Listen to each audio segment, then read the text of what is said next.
Let me introduce you to a friend of ours that has decommoditized the car business. This is Tim Chisuli, who is the president and CEO of Planet Honda in Union, New Jersey.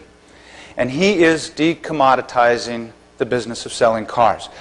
Chisuli's kind of a nut because he defines himself as an entertainer who puts on a show designed to make car buying a lot of fun. Now, I don't know about you guys. You know, cars turn me on. I like the idea of buying a new car. That's kind of a fun thing. The process of going through buying that new car, I don't know about you, I'd rather have the root canal. Why? Because every time you step onto a car dealership in the United States of America, what happens? You get swarmed, right? You got a couple or two or three people that are nonchalantly trying to fight their way out the door to get at you, right? Not at Planet Honda. Planet Honda, you walk across the lot by yourself, you walk through a glass door, very attractive receptionist and a very attractive receptioner greets you on the other end and says, "Thank you for coming to Planet Honda. What can we do for you?" And of course, the defensive posture of the customer today causes them to get in that, karate position and say, "I'm just looking."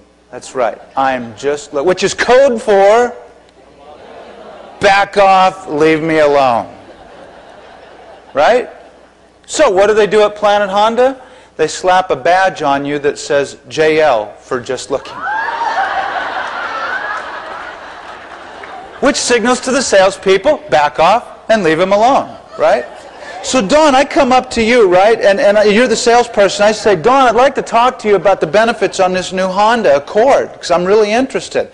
Dawn's going to look at me and say, "Kevin, we'd love to talk to you about the benefits on that new Accord, but we can't do that right now.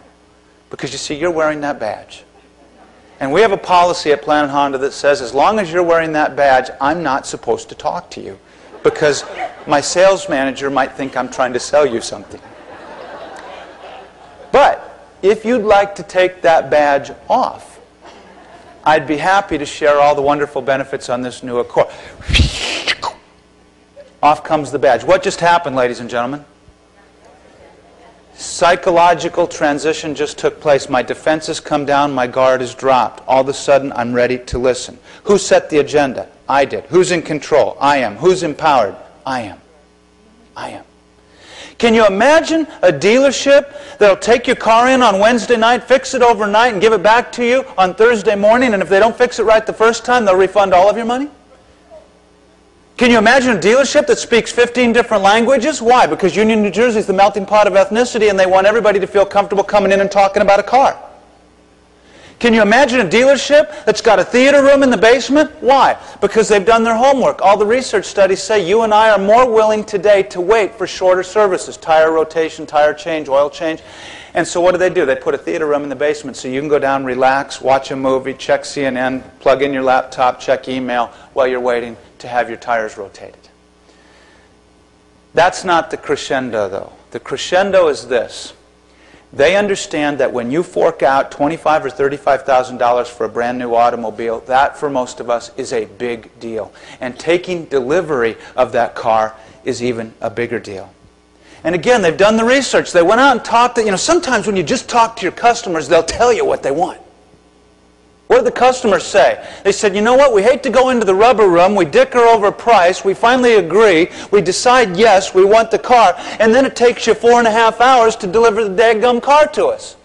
That's not fun." Does that sound familiar? I dicker over the house, I shop houses for 1.5 months, I finally figured the one, they accept my offer, I'm ready to go, and all of a sudden it takes 60 days to get through escrow. So what did Planet Honda do? They re-engineered the process and they got the process from 4.5 hours down to 40, count them, 40 minutes, including financing. From the time you say yes to the time you drive away in your car. And part of that celebration, which is what they call it when they deliver a new car, involves this thing. It is a $150,000 simulator, turns half a G-force. Some of you who rode the Hulk last night understand G-forces. It's got a big screen in it and it seats 5.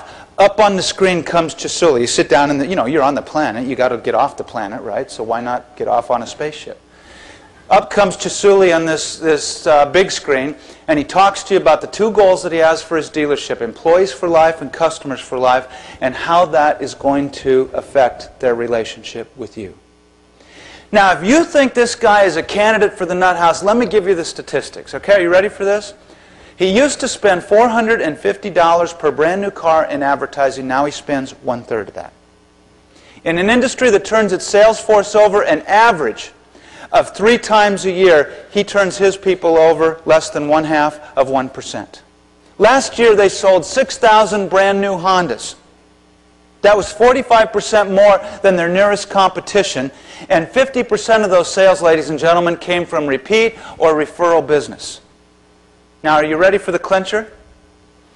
If you go buy a car from Planet Honda, probably shouldn't tell you this, you will spend, on average, per brand new car, $500 more than if you went down the street and bought it from the competition.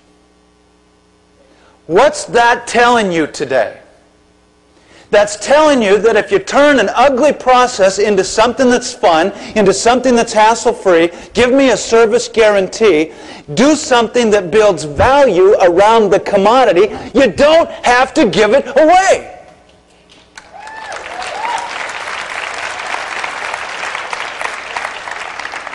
And I would tell you, ladies and gentlemen, I don't need to tell you this. You need to go home and tell your colleagues this, because you understand this. But please, go home and tell your colleagues this. If you are negotiating solely on price, if your business is solely dependent upon price, you are probably in the process right now of cutting your own throat. Because how low can you go? What these guys have figured out is that to be remarkably different means taking a commodity and doing something to decommoditize that product. Imagine a company that uses a tabloid-like profit and loss statement to turn ordinary employees into business-literate, cost-conscious, revenue-seeking entrepreneurs.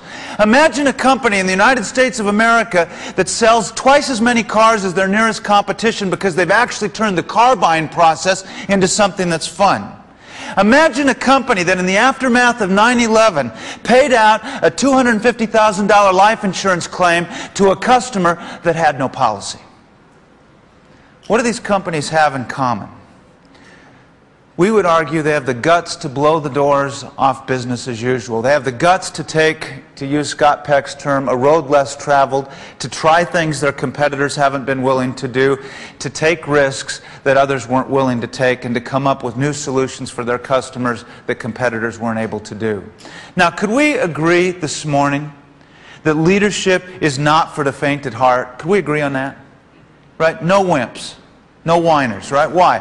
Because, man, it takes guts to move an organization in bold new directions. It takes guts to get out on the lunatic fringe where new ideas are given birth and new innovations are found. It takes guts to blow up the old rules and free really smart people from incredibly dumb processes that limit their potential. It takes guts to lead with love and trust rather than abstract authority and fear. It takes guts to look at yourself in the mirror and not take yourself too seriously when things are going not so well. And it takes guts to do the right thing even when the right thing isn't the most politically correct thing to do. And the question I came to ask you folks this morning is, do you have the guts to energize your business? Do you have the guts to create the kind of culture that causes impassioned people to show up to work every day fully engaged because they know at the end of the day they're going to be a part of something special? Do you have the guts to build a culture that explodes with passion and productivity and ultimately record-breaking profits?